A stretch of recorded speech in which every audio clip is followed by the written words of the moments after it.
안녕하세요, 구독자 여러분. 저는 얼마 전 제법 큰일을 겪고 나서 이제야 겨우 주변을 돌아보고 있는 30대 직장인입니다. 떠올리기만 하면 내 인생 망칠 뻔했다는 생각에 아직도 아찔하고, 또 한편으로는 왜 하필 나한테 이런 일이 일어나는지 열이 받기도 합니다. 저는 사기 결혼을 당할 뻔했어요. 겉으로 보면 허우대 멀쩡하고 회사도 다니며 너무나 정상적인 사람으로 보였던 인간이 뒤로는 추악한 진실을 속이고 있었다는 걸 결혼 직전에 알게 되어 극적으로 결혼을 피할 수 있었습니다. 어찌 보면 부끄러운 얘기고 지극히 개인적인 일입니다만, 분명 저처럼 사람에게 진심을 농락당하고 속는 분들이 결혼시장에 있을 것 같다는 생각에 저의 피해를 알리려고 용기를 내어 사연을 보내봅니다. 결혼이라는 것이 그렇더라고요. 아무리 내가 잘 알고 있다고 생각한 사람도 전혀 몰랐던 모습을 발견하기도 하고, 믿어왔던 모든 것이 알고 보니 가짜였다는 걸 깨닫게 되기도 하잖아요. 그런데 정말 어디 드라마나 영화 소설에나 나올 법한 이야기지만 하필 저에게 일어난 일이라니 아직도 어이가 없긴 합니다. 그리고 작정하고 속이려고 들면 아무리 조심성 많은 사람이라도 당할 재간이 없다는 걸 제가 몸소 체험했네요. 얼마 전 대충 주변 정리를 끝내고 엄마랑 경찰서에 고소장 내고 오면서 참 많은 생각이 들었는데요. 한없이 땅을 파고 들어가고 싶었는데 엄마가 그러시더라고요. 그래도 더 큰 돈 날리지 않게 얼마나 다행이냐, 어? 물론 이런 일 안 겪으면 좋았겠지만 엄마는 천만 다행이라고 생각할래. 조상님이 너 도와준 거나 마찬가지지. 안 그러니? 그러게. 나쁜 놈들은 어떻게든 실체가 밝혀지긴 하는가 봐. 엄마 말대로 다행이라고 생각하고 털어버려야겠어. 이래가지고 앞으로 무서워서 사람 어찌 만나나 싶다. 아예 결혼정보업체 통해서 만나야지. 아니면 신분 확실한 선자리로 돌려야겠어. 근데 엄마, 나 당분간은 그 누구도 못 믿을 것 같아서 만나기 싫네. 앞으로 누굴 믿을 수나 있을까? 그래, 알았어. 당분간은 너 하고 싶은 거 하고 여행도 다니고 그렇게 살아. 시간이 약이다. 시간 지나면 다 괜찮아질 거야. 정말 엄마 말대로 시간이 약이긴 했습니다. 시간이 흐르니 그래도 상처가 흐려지긴 하더라고요. 어쨌든 지금은 다 끝난 일이 되었으니 말이죠. 저는 사람을 좀 잘 믿는 편이긴 해요. 저와 결혼할 뻔했던 그 사람과는 원래 업무 때문에 자주 보던 사람이었습니다. 제가 다니는 회사 거래처 중 납품업체 영업사원이었는데 꽤나 자주 보면서 얼굴을 익히긴 했습니다. 그 사람은 참 멀끔했고 젠틀했어요. 영업을 해서 그런지 말도 얼마나 능수능란하게 잘하는지 모릅니다. 그 회사 직원들이 미팅 온다 그러면 우리 회사 여직원들이 설레어하기까지 했고 꽤나 유명했죠.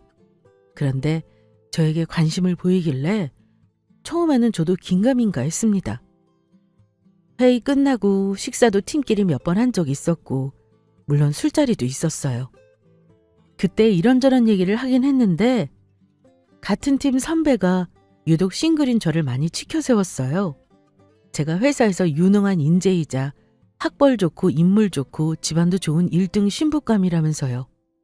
제가 너무 잘나서 남자들이 접근 안 하는 것 같으니 관심 있으면 대시해보라고 농담으로 말했는데 저는 그때마다 선배 옆구리 찌르면서 그만하라고 했습니다. 그런데 유독 멀끔하고 인기남인 그 사람이 저에게 관심을 보이더라고요. 제 개인 핸드폰을 어떻게 알았는지 저에게 따로 연락하기 시작했고, 솔직히 말하면 저도 싫지만은 않았습니다. 호기심도 조금 있었던 게 사실이고요. 저는 31살이나 먹은 나이였지만 연애 경험이 많이 없어서 남녀관계를 주도할 줄도 모르고 조금 소극적인 편이었어요. 하지만 그 사람은 저에게 굉장히 적극적이었습니다. 두어 번 만나고 직진남처럼 저에게 관심 있다며 사귀자고 했으니까요.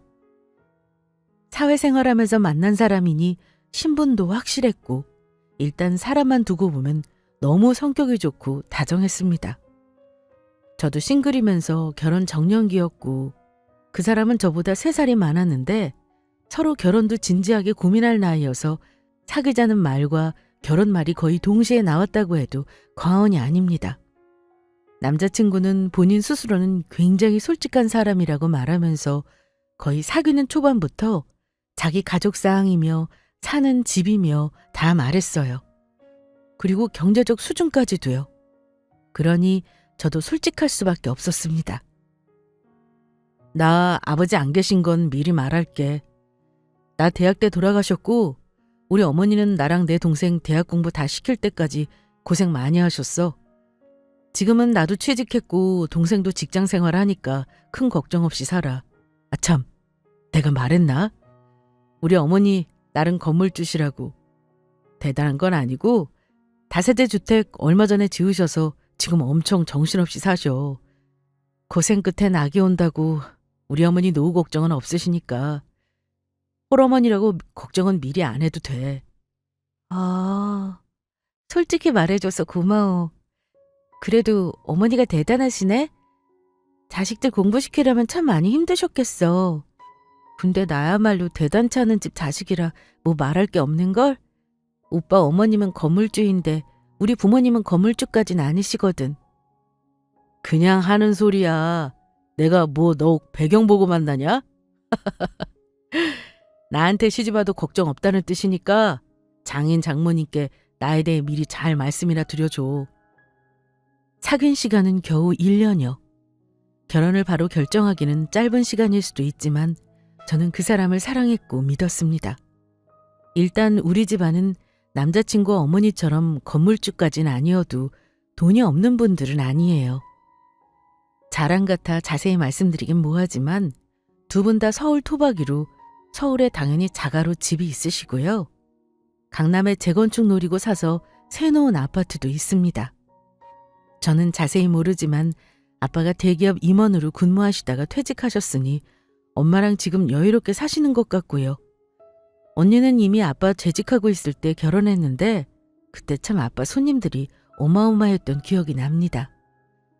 언니는 의사이고 형부도 의사예요. 사실 우리 집에서 제가 제일 평범한 축입니다. 아빠 쪽 사촌들도 전부 교수의 의사 집안이라 남들 눈에는 뭐 대단해 보였을 수도 있겠네요. 암튼 남자친구와 사귀면서 집안 얘기를 처음부터 하지는 않았고요. 일단 제가 타고 다니는 차를 보더니 집에 여유가 있구나 하고 짐작은 하더라고요. 와, 너 30에 벤츠 타고 다니는 거 뭐야? 나는 국산차구먼. 너는 벌써 이런 차 타고 다니고 성공했네. 나보다 낫다. 아, 아니야. 성공은 무슨. 언니가 시집갈 때 새 차 다시 산다고 나 주고 간 거지. 그래서 덕분에 좋은 차 타는 거고. 아, 맞다. 언니랑 형부가 의사라고 했지? 대단하다. 집안에 의사가 둘이면 돈이 엄청 굴러 들어오지 않아? 뭐 우리한테 언니가 퍼주는 건 없지. 우리 부모님은 언니 덕에 용돈은 풍족하게 받으시긴 하더라. 자식 잘 키운 덕 보는 거지 뭐. 나한테 좋은 건 없지. 굳이 말하자면 언니랑 형부가 의사라고 하면 다들 부러워한다는 거 정도? 우리 엄마가 너 얘기했더니 굳이 둘 다 나이 30 넘어 오래 사귈 거 뭐 있냐고 결혼 빨리 하라고 하시더라. 날 잡아서 집에 인사시키라셔. 그 전에 내가 먼저 너희 부모님께 인사드리면 되겠다. 벌써?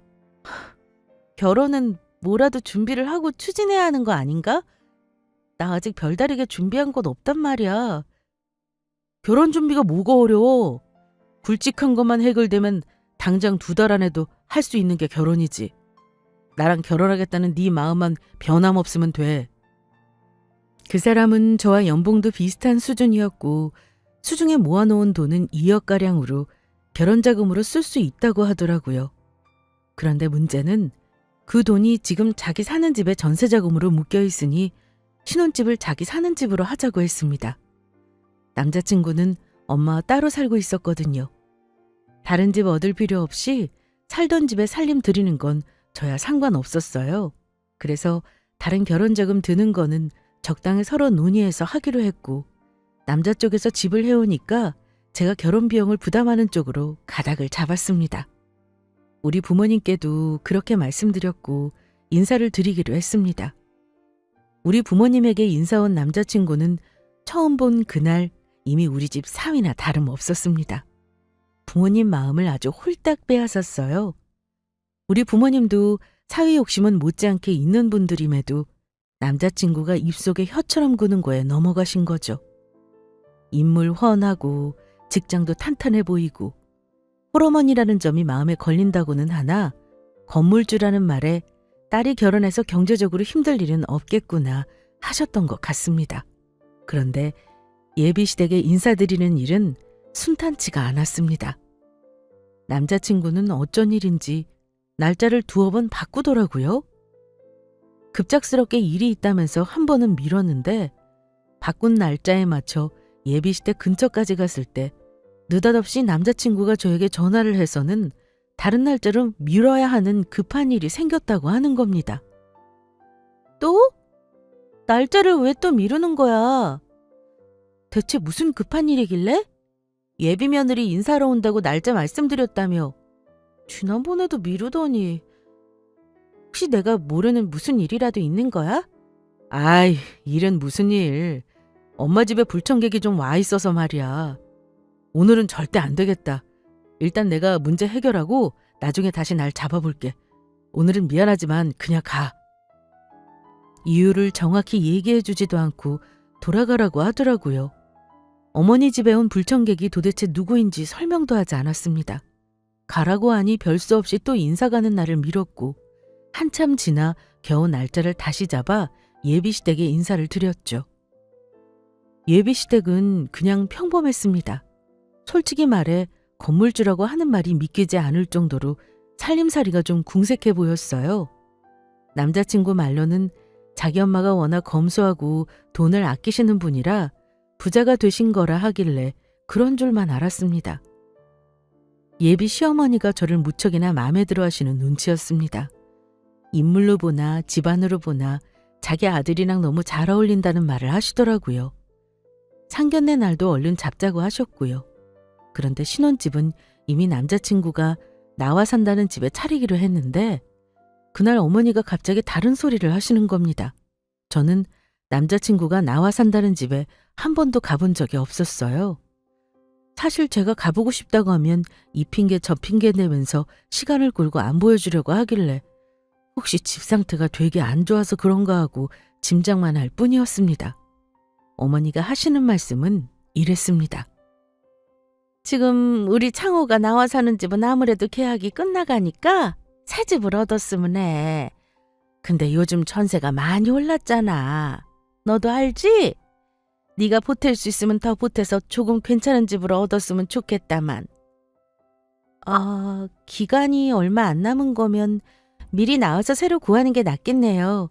거기가 2억이라고 들었는데 제가 조금 보태서 집을 알아보는 것도 생각해 볼게요, 어머니. 그래. 시원하게 대답해줘서 고맙구나. 그럼 말 나온 김에 당장 집 내놓을 테니까 그런 줄 알고 얼마 정도 보탤 수 있는지 나중에 얘기해줘. 그럼 예산 맞춰서 집 알아보마. 상견례 날짜 잡고 신혼집을 다시 알아봐야 하는 상황이 되어버린 저는 마음이 좀 급했습니다. 그런데 집을 저도 보고 싶은데 꼭 시어머니랑 남자친구 둘이서만 부동산을 다니려고 하더라고요. 나중에 후보집을 3군데 보여줬는데 다 제가 남편이 원래 하기로 했던 돈만큼은 보태야 하는 집이었습니다. 어머니는 제가 기왕 보태는 거 전세가 아닌 매매로 하길 원하셨고요. 저는 부동산에서 정확히 매매가를 들어보지도 못했건만 얼마 후에 어머니가 저에게 계약금을 붙여달라고 하셨는데 엄마가 뭐가 그리 급하냐면서 집계약은 상견례 이유로 미루라고 하셨어요. 그랬더니 시어머니가 계약금은 일단 당신 돈으로 붙이겠다고 하더라고요. 그 동네 시세는 그리 비싸지 않아서 5억 되면 집을 구할 수 있었어요. 어쨌든 지금 세입자가 아직 사는 집이라고 해서 저는 딱 한 번만 집을 본 기억밖에 없습니다. 그 후 상견례를 했는데 부모님들 사이에서 딱히 이견 없이 결혼 논의가 잘 되었어요. 그 다음부터는 결혼 준비를 일사천리로 진행했습니다. 어머니는 집을 얻고 나서는 저에게 수시로 전화를 하셨어요.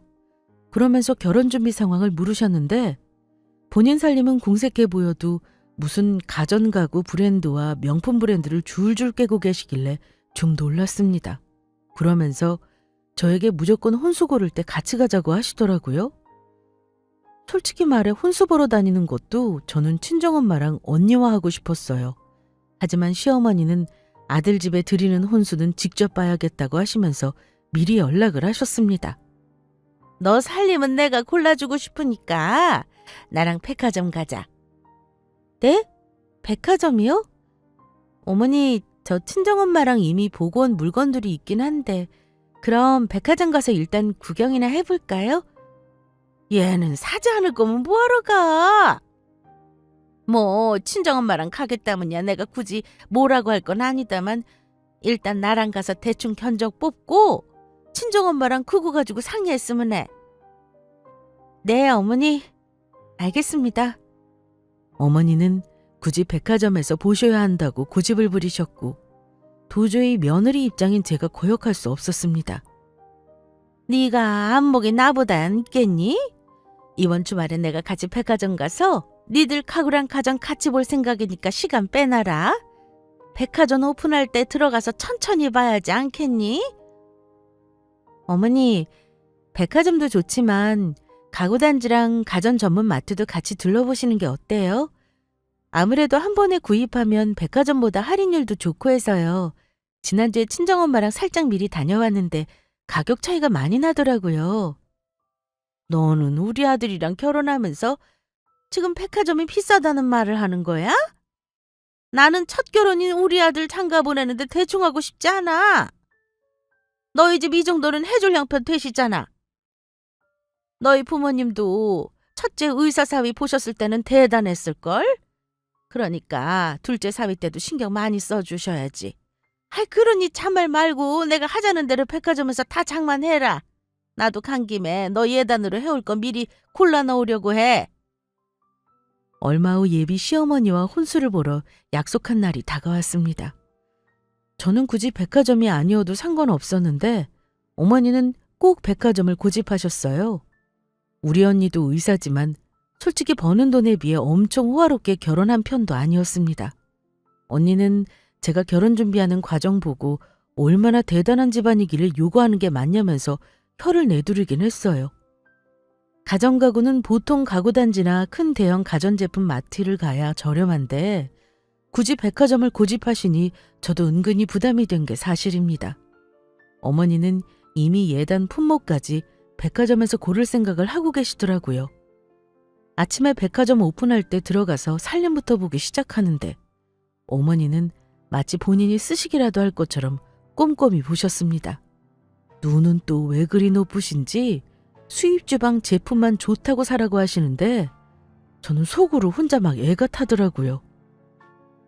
예, 첫살림이니까 돈을 좀 써.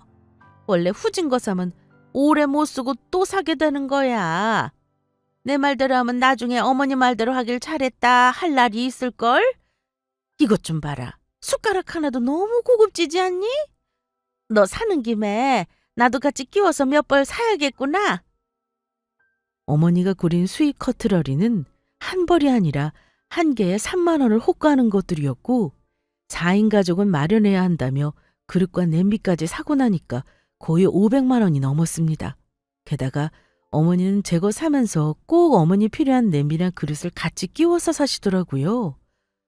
뭐 사드릴 수도 있는 거지만 이러려고 같이 백화점에 오라고 하신 건가 싶어 속으로는 부화가 나긴 했습니다.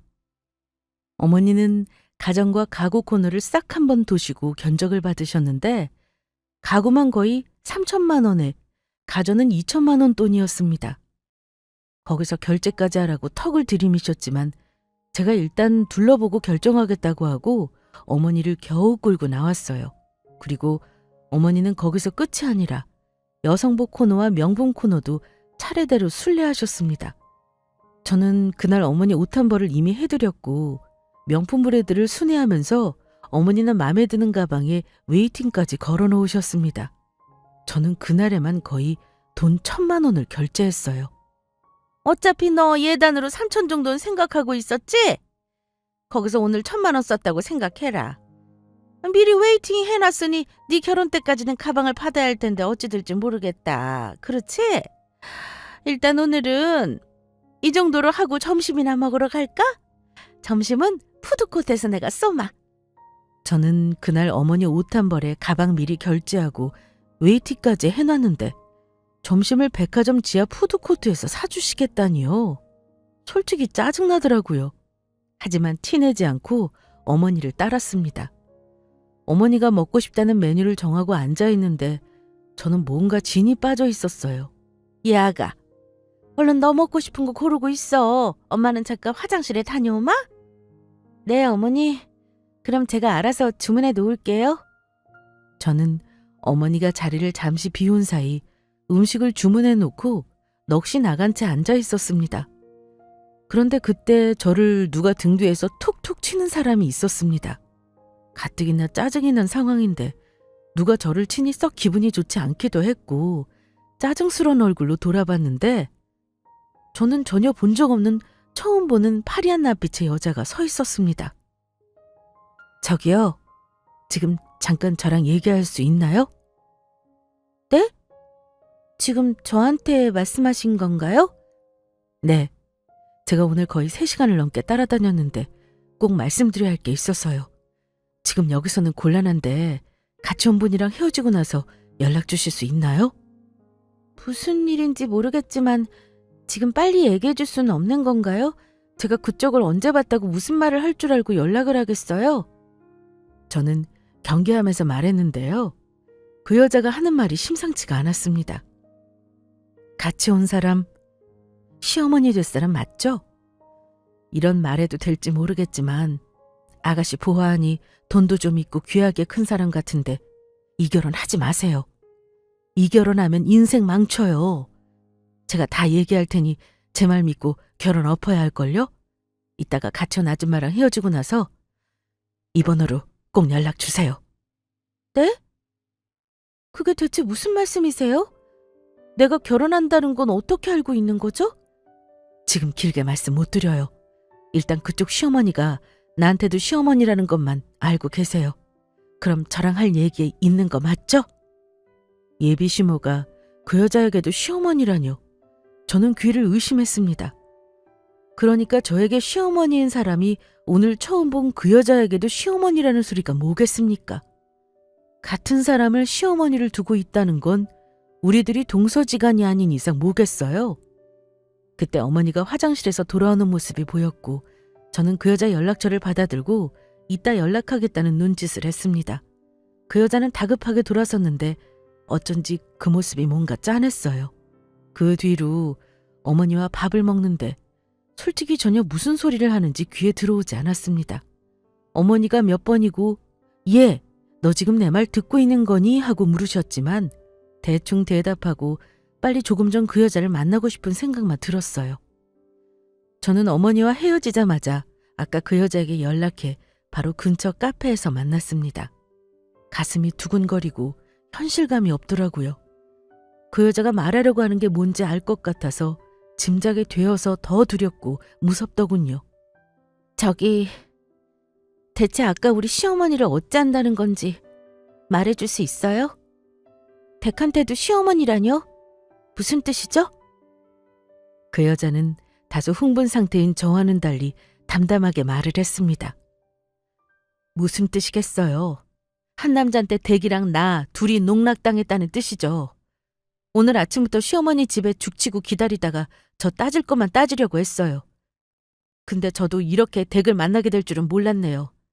나한테 고맙다고 해야 할 거예요. 농락이라뇨? 그이가 저를 속이고 댁도 속였다는 건가요? 속이기만 했으면 다행이게요. 이보세요.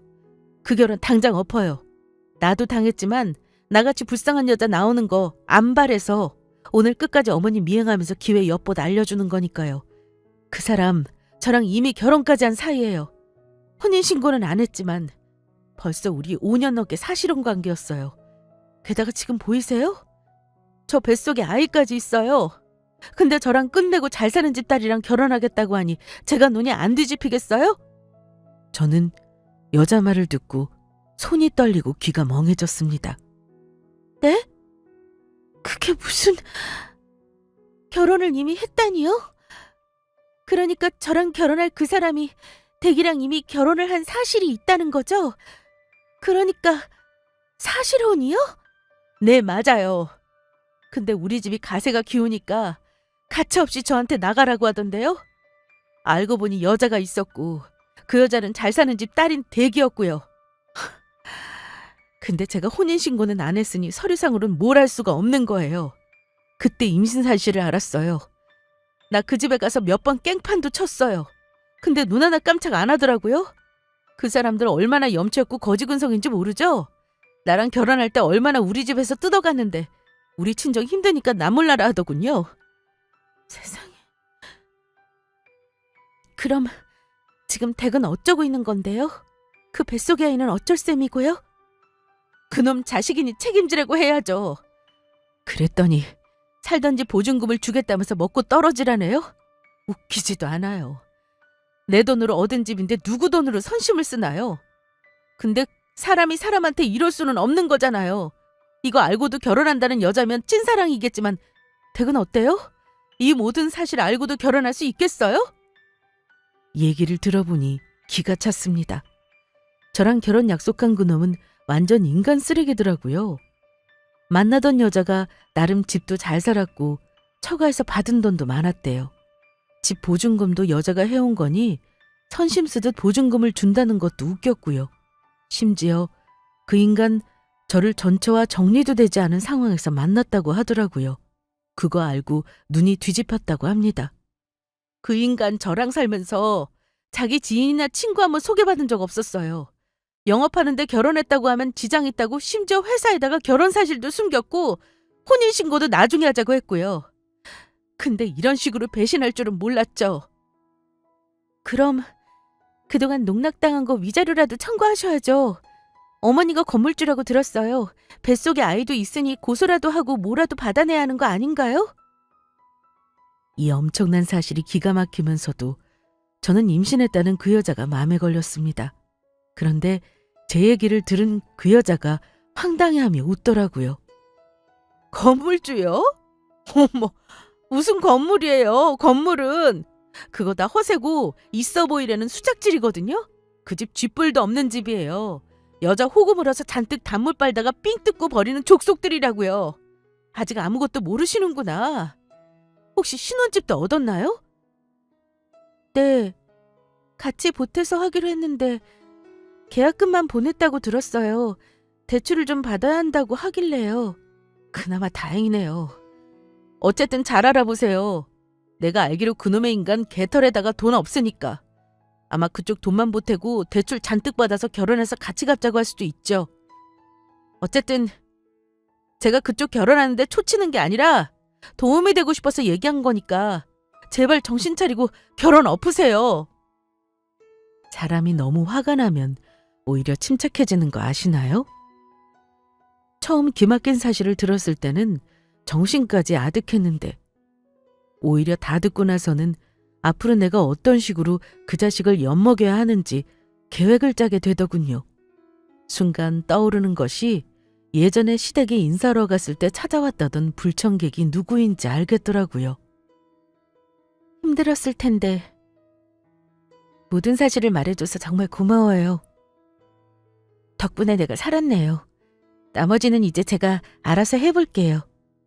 처음에 그쪽 만나는 거 알고 나 얼마나 그쪽도 미워했는지 몰라요. 근데 어찌 보면 당신도 속은 거잖아요. 둘 다 지옥으로 들어가느니 나 혼자 들어가는 게 낫겠다 싶었네요.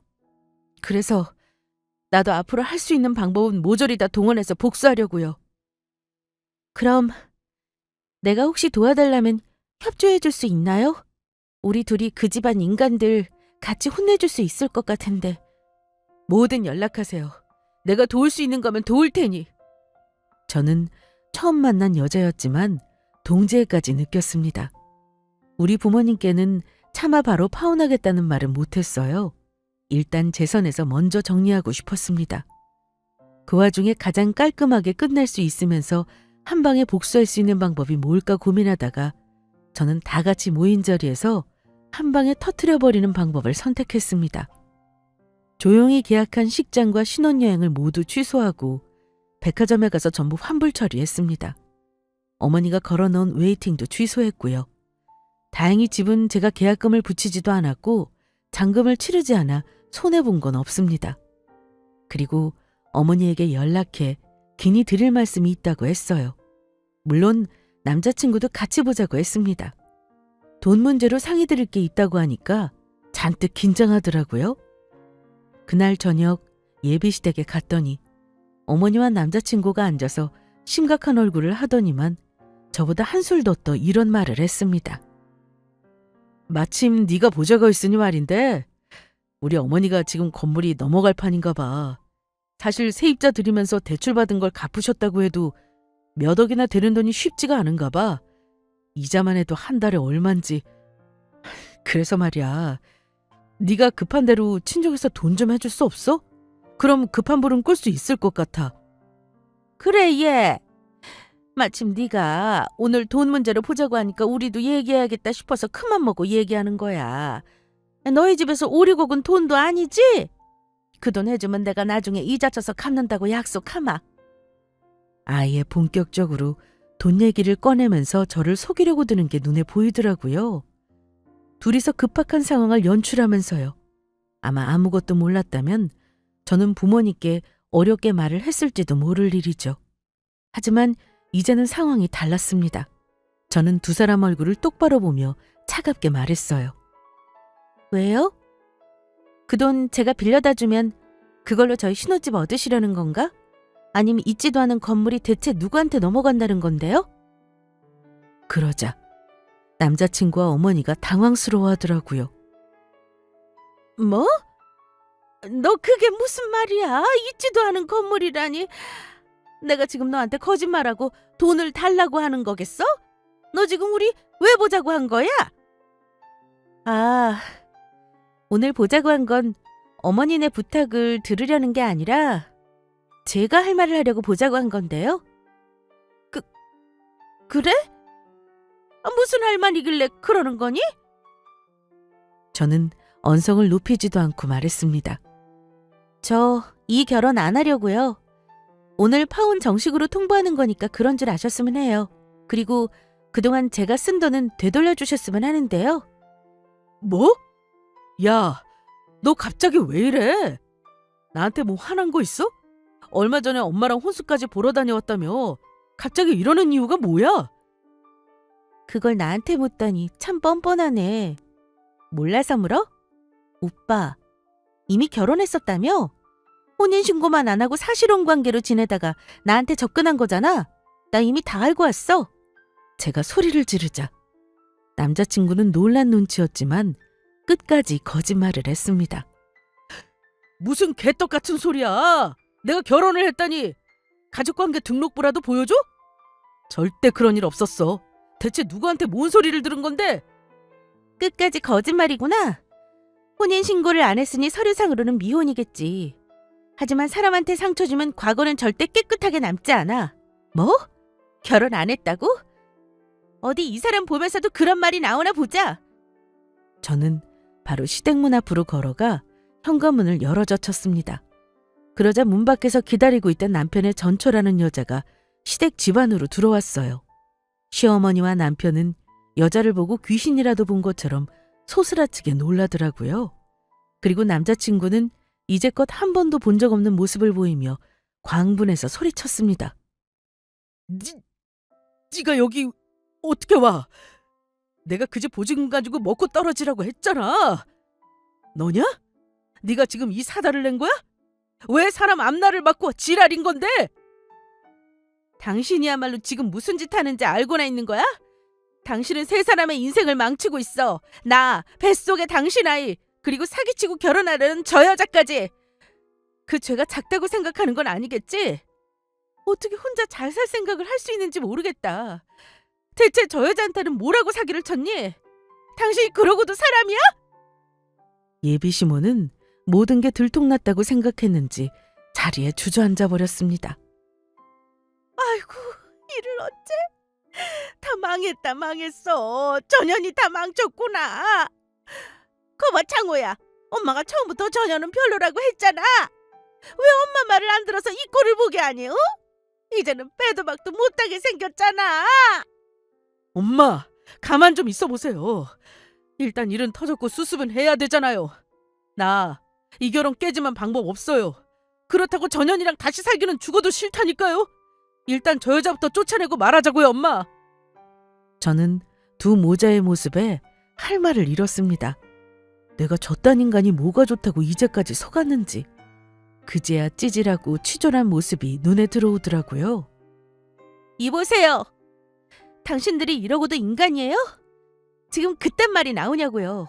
뭐가 잘못인지 정말 모르는가 보시네요. 어떻게 같이 사는 여자가 있으면서 뱃속 아이까지 나 몰라라고 나한테 적군의 결혼 사기극을 할 수가 있죠? 이 일 절대 그냥 못 넘어가요. 법적으로 조치할 수 있는 건 다 할 거니까 앞으로 죗값 치를 걱정이나 하세요. 저는 두 사람에게 일갈했고 옆에 있던 남자친구 놈의 전처도 자신 있게 할 말을 했습니다. 지난번 만났을 때는 뭔가 기죽어 보이고 세상 다 산 듯한 모습이었는데 그날은 어쩐지 심기일전한 모습이었습니다. 나도 마찬가지예요. 감히 나한테 5년간이나 단물을 빼먹은 거? 나 그거 증거 다 남겨놨거든요? 이미 경찰서에 고소장도 접수했으니 앞으로 일어날 일 단단히 각오해야 할걸요? 뱃속의 아이! 책임 안 지겠다고 하면 법으로 책임지게 하는 수밖에요. 양육비든 뭐든 저는 끝까지 받아낼 거니까 그런 줄 아세요. 혼인빙자에서 사기친 거는 요즘은 구속되는 건지 모르겠네요. 저도 인맥 다 동원해서 어떻게든 다 당한 만큼 돌려줄 생각인데 앞으로 대응 어찌하는지 지켜보죠. 일단 우리는 할 말 다 했으니 가죠. 저는 옆에 있는 남자친구 놈의 전처를 챙겨 예비시댁을 빠져나오려 했습니다. 그런데 역시나 자기만 아는 인간들은 불리한 순간도 어찌나 잘하는지 제 바짓가랑이를 붙잡고 빌더군요. 저기, 아직 가지 말고 내 말 좀 들어줘. 부탁이야. 다 까발려진 마당에 내가 뭐라 할 말은 없지만 그래도 우리 만난 정이 있는데 고소는 너무 심하지 않아? 내 선에서 정리할 수 있는 거 최대한 해줄게. 제발 경찰서에 고소만은 우리 늙으신 엄마도 생각해주라. 어? 저는 남자친구 놈 발을 뿌리치며 말했습니다. 웃기시네. 그렇게 해서 봐주면 나중에 다른 여자한테 또 사기치려고?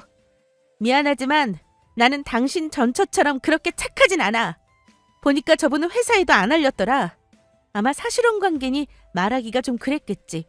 하지만 나는 달라. 나는 당신 회사에 당신이 지금까지 벌인 짓 전부 폭로해서 얼굴 못 들고 다니게 할 거야. 당신 늙은 어머니 사정 따위 나랑 무슨 상관이지? 어떻게든 돈 뜯어먹으려고 백화점에서 나한테 1,000만 원을 긁게 한 노인네야. 난 법대로 할 테니 대응이나 잘해. 더러운 인간. 뱃속에 자기 아이까지 나 몰라라 하다니. 제일 저질스러운 인간이었어. 다시는 연락하지 마. 우리 법정에서 보자. 그렇게 파혼 선언하고 돌아왔습니다. 밖에 나왔는데 전처라는 여자 엄청 울더라고요. 자기는 아이를 낳을 자신이 없답니다. 저런 놈의 인간 자식을 낳아봤자 볼 때마다 자식도 미울 것 같다고요. 어찌 보면 우리 두 사람은 친해질 수가 없는 관계인데 너무 짠했습니다. 그건 그쪽 선택이니까요. 낳든 안 낳든 저는 뭐라 조언을 못하겠네요. 그냥 현명한 선택하셨으면 좋겠어요. 이런 말밖에 못해줘서 미안해요. 근데 한 가지 얘기하자면 그래도 애는 죄가 없잖아요. 저런 놈이 아빠지만 안 보여주고 잘 키우면 되지 않을까요? 어차피 저놈은 아기랑 그쪽 책임질 생각도 없어 보이고요. 나도 내 코가 석자라 조언하면서도 참 씁쓸하네요. 그래요. 내가 알아서 잘 결정할게요. 어쨌든 이것도 인연이네요. 앞으로 진행 상황은 종종 알려드릴게요. 네. 그리고 제가 말을 제대로 못한 것 같은데 저 인생 망칠 뻔한 거 구해줘서 고마워요. 그쪽 아니었으면 저 정말 큰일 날 뻔했네요. 정말 고마워요. 제가 고맙다는 말을 하니 싱긋 웃고는 말없이 돌아서더라고요. 그 뒤로는 그 여자와 직접 만난 적은 없고 종종 진행 상황을 문자로만 공유하곤 했습니다. 저는 그 인간을 고소했고 그 여자도 마찬가지로 고소하고 소송도 걸었다고 들었어요. 그리고 뱃속의 아이는 아마 낳기로 결정했다고 들었습니다. 참, 저로서는 상상도 할 수 없는 결정인데 그분은 대단하다는 생각만 들었습니다. 당연히 우리 집안은 저에게 모든 사실을 전해 듣고 한바탕 난리가 났었어요. 아빠는 야구방망이까지 집어들고 그 집에 가신다는 걸 겨우 말렸습니다. 언니랑 형부는 바쁜 와중에도 변호사 인맥 동원에 저를 많이 도와줬고요. 저는 형사 고소도 하고 민사로 손해배상 청구 소송까지 걸어 진행하고 있는 상황입니다. 아마 그 두 모자는 굉장히 곤란한 상황일 거예요. 물론 그 인간 회사에도 폭로했으니 얼굴 못 들고 다닐 거고요. 아직은 고소가 진행 중인 사건이라 결과는 나오지 않았지만 나쁜 놈이 벌 받는 건 진리이니 어떻게든 사람을 속여먹는 두 모자를 혼내줄 생각입니다. 결과가 나오면 좋은 소식을 전해드리고 싶네요. 저는 늘 신중한 사람이라고 생각했지만 이런 일을 당한 거 보면 사기에는 장사가 없는 것 같아요. 미혼분들 중에 혹시 배우자가 될 사람이 조금이라도 이상한 게 있다면 절대 그냥 넘어가지 마시고 확인하시라는 조언을 하고 싶네요. 그리고 건강이든 혼인관계든 돈 문제든 절대 속이지 않는 사람과 결혼을 결정하시라고 말씀드리며 저의 황당했던 파혼 사연은 마무리하겠습니다. 감사합니다.